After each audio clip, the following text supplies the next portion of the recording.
इंद्रजीत विरमानी और डॉक्टर विवाद में आया नया मोड़। मेरी बेटी कोरोना पॉजिटिव थी, उसके साथ किया गया दुर्व्यवहार। मानसिक रूप से परेशान करने वालों के खिलाफ जाऊंगा कोर्ट।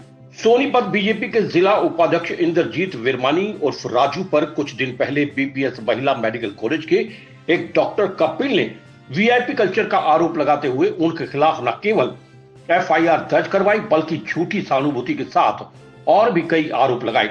अपने आरोपों से आहत इंद्रजीत विरमानी ने स्वस्थ होकर पत्रकारों से बातचीत की और अपने ऊपर लगे सभी आरोपों का जवाब दिया।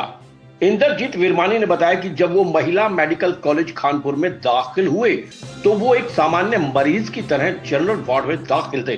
डॉक्टर कपिल देव वहां पर एक दिन आते हैं और मानवीय हदें पार करते हुए ऑक्सीजन पर सांस ले रहे इंद्रजीत विरमानी को डिस्चार्ज करने की बात कहते हैं और बहुत बुरा बर्ताव करते हैं। इससे आहत इंद्रजीत विरमानी ने इसकी शिकायत डायरेक्टर को की, जिस पर संज्ञान लेते हुए डॉक्टर कपिल को डायरेक्टर ने सस्पेंड कर दिया। सस्पेंशन के तुरंत बाद डॉक्टर कपिल ने न केवल वहां मौजूद उनकी बेटी को प्रताड़ित किया बल्कि एक वीडियो भी वायरल कर दी, जिसमें उन्होंने इंद्रजीत विरमानी पर वीआईपी कल्चर के आरोप लगाए, जबकि सच्चाई वहां मौजूद अन्य मरीजों को भी पता है। इतना ही नहीं, डॉक्टर कपिल ने अपने सहयोगियों के साथ मिलकर उनकी बेटी जो खुद कोरोना पॉजिटिव थी की वीडियो बनाई और उसे वायरल किया। राजू विरमानी का कहना है कि इन सभी बातों से वो काफी आहत हुए और सभी सबूतों के साथ अब न्याय के लिए कोर्ट का दरवाजा खटखटाएंगे। इस पूरे मामले में कुछ पत्रकारों पर भी आरोप है। उन्होंने उनकी बेटी की वीडियो वायरल कर अपने चैनल पर चलाकर न केवल मुझे मानसिक रूप से प्रताड़ित किया बल्कि मेरी छवि को भी धूमिल करने की कोशिश की गई। जो ये मीडिया में खबरें चल रही हैं कि डॉक्टर कपिल वहाँ सस्पेंड हुए हैं, वो विरमानी साहब ने कराए, मैं समझता हूँ डॉक्टर एक भगवान का रूप है। अगर वो भगवान के रूप से काम नहीं करता, अगर वो गलत काम कुछ करता है, जिससे गलत व्यवहार करता है, तो मैं समझता हूँ कि हैवान का रूप भी है। जहाँ मेरे बच्चों को मैं डॉक्टर प्रोफेशन में लेके आया हूँ, मैं इसीलिए के आया हूँ कि डॉक्टर एक भगवान का रूप है। लेकिन आज तरह तरह की जो बातें चल रही हैं मीडिया में कि आपने वहाँ उसको सस्पेंड कराया, आपके कारण वो वहाँ पे डिप्रेशन।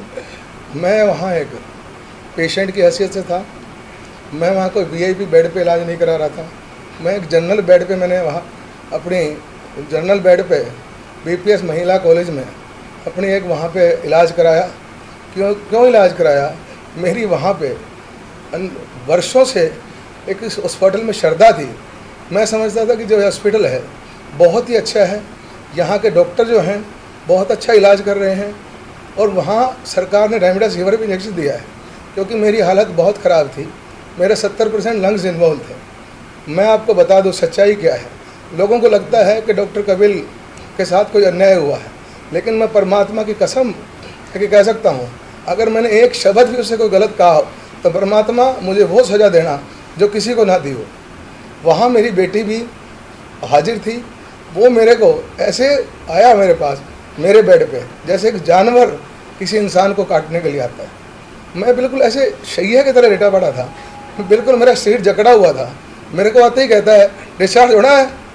मैंने कहा यार मेरी सिचुएशन अभी तो इतनी भी नहीं है कि 12 लीटर मेरी ऑक्सीजन चल रही है। तू मेरे बेटी के साथ क्या हुआ? मेरी बेटी के साथ, मेरी बेटी जब मैंने उसको कहा कि मेरी सिचुएशन ऐसी चल रही है, मैं से कैसे डिस्चार्ज हो सकता हूँ? मेरे को कहता है मैं तो ड्यूटी पे नहीं हूँ, करवाना तो करा ले, मेरी ऑक्सीजन स्लो कर दी। और मैं कह रहा तो मेरी ऑक्सीजन उतार दे, क्या उतार दे, मैं तो ड्यूटी में भी नहीं हूँ। मतलब ऐसा मिसबिहेव उसने मेरे साथ किया कि मैं शब्दों में बयान करने में मुश्किल है। ये तो मेरी बेटी वहाँ पॉजिटिव थी, उसने उसको प्रोटेस्ट किया, उसकी वीडियो भी बना ली थी। उसने ज़बरदस्ती उसकी वीडियो डिलीट कराई। फिर मैंने आहत हो गए डॉक्टर बत्रा को फ़ोन किया, बत्रा जी मैं चाहता तो मैं कहीं वीआईपी बेड पे भी जा सकता था, लेकिन मेरी श्रद्धा थी कि मैं बीपीएस में इलाज कराऊं, क्योंकि मेरा doctor already MS doctor Rohit वहाँ पे था, मेरी बिटिया मेरे साथ थी, ये भी डॉक्टर है, ताकि मैं वहाँ पे इलाज क्यों ना कराऊं जो मेरे अपने घर का है।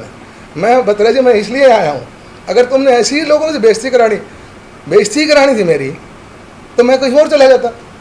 मेरे साथ उसने मिसबिहेवियर किया है और इसके खिलाफ जो आप कार्रवाई कर सकते हो आप करो।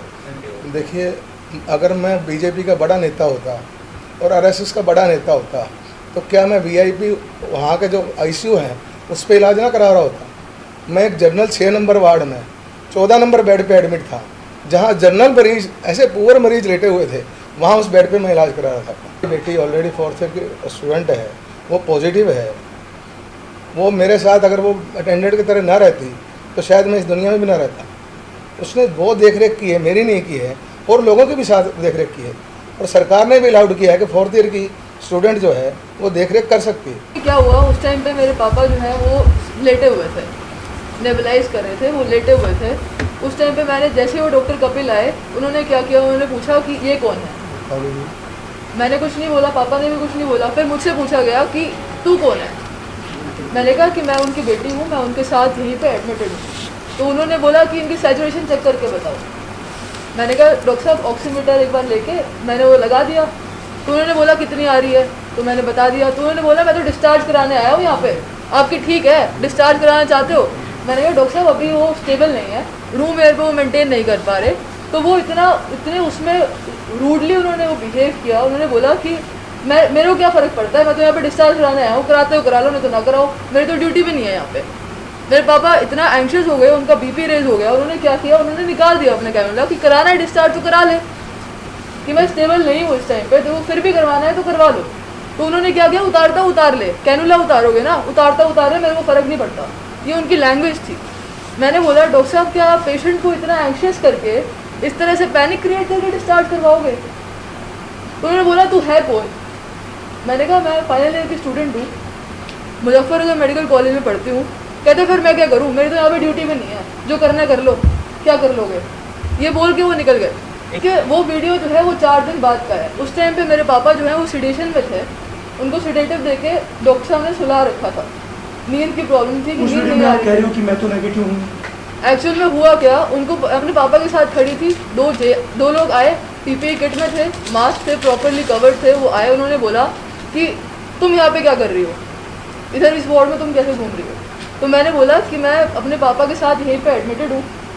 उन्होंने मेरे उसमें इतना पैनिक क्रिएट कर दिया कि आउट ऑफ पैनिक मुझे समझ नहीं आया कि मैं क्या बोलूँ। एक्चुअल में देवर काइंड ऑफ टॉर्चर, वो मुझे टॉर्चर कर रहे थे। कहते, मैंने बोला कि आप वहाँ आके बात करो, दूर आके बात करो, मेरे पापा सो रहे हैं, बहुत मुश्किल से सोए हैं, उनको डिस्टर्ब मत करो प्लीज़। कहते तो हम क्या करें, तुम यहाँ पे कर क्या रही हो, तुम पॉजिटिव हो कि नेगेटिव हो।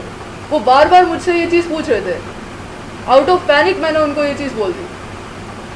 उन्होंने इतना मुझे डरा दिया उस टाइम पे कि तुम बाहर निकलो यहाँ से, गार्ड को बुलाओ।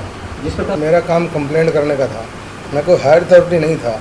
मैंने एक अपनी अपील जो है, भाव अपने वहाँ भेजे थे कि मेरे साथ ऐसे बीसी हुआ, मेरा बीपी रेज करके 150-100 हो गया था, कि मेरे साथ ऐसे बेहो हुआ है। मैंने ये कंप्लेंट अपनी भेजी थी, और वो ऑन रिकॉर्ड है कंप्लेंट, उसकी आपको वीडियो भी ऑडियो मिल जाएगी। उसका व्यवहार में मुझे लगता है कि औरों के साथ भी ऐसा ही रहता होगा। वो शायद मेरे सामने घटना होनी होगी, लेकिन मैंने ये भी सोच लिया था अंदर से कि कोई नहीं यार, बच्चा है, गलती कर सकता है, उसको माफ़ कर दें, कोई बात नहीं। और माफ़ क्या करना, माफ़ तो प्रशासन ने करना था। मेरे मन में ये थी कि बच्चा है, लेकिन वो तो गलतियाँ वो गलती, वो तो फ्रस्ट्रेशन कभी गुड़िया से निकाल रहा है, कभी मेरे खिलाफ FIR करा रहा है।